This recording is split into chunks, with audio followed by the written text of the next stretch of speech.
Sergio, moving on to you, the story that we published on Tuesday after the chat that we had about speed limiters for taxis, new amendments to road regulations, got a lot of feedback from viewers. Yes. So I'd just like to touch back on the kind of feedback we got. I noticed what a lot of people said is never mind trying to enforce speed limits. It's just the general disobedience of the rules of the road, driving in emergency lanes, just being reckless. How do we monitor and curb that? Just to recap on the amendments to the National Road Traffic Act, basically the government wants to put speed limiters on taxis, trucks and buses. So naturally, this is something our readers are obviously very much interested in.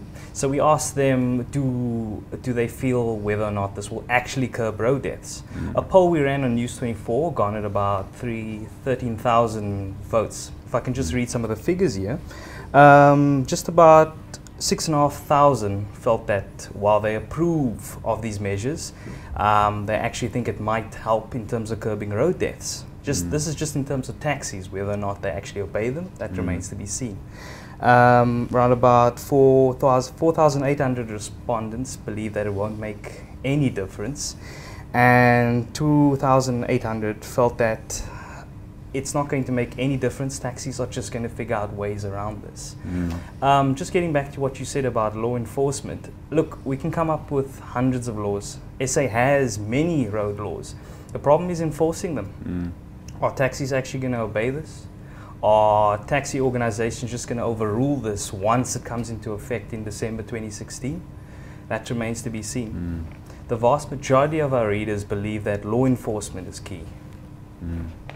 And is the problem a lack of manpower? Is it corruption? Is it both? Look, I always believed in visible policing. Having a bunch of cops sit under a tree or in a car watching as cars pass just so we can find them isn't going to solve anything.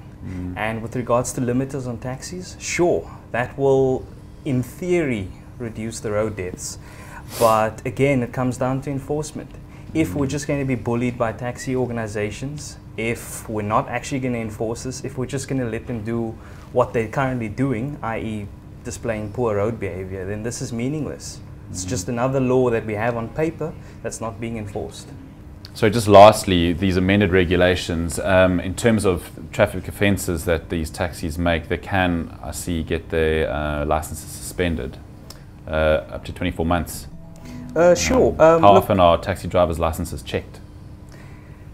See, again, I know I'm sounding like a broken record, but again, it comes down to law enforcement.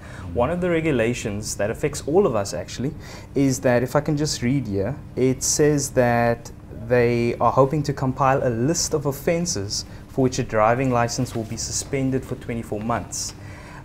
This is really interesting. It's one of those laws which you would have thought was already in effect. I'm glad it is going to happen, especially for repeat offenders like taxi drivers.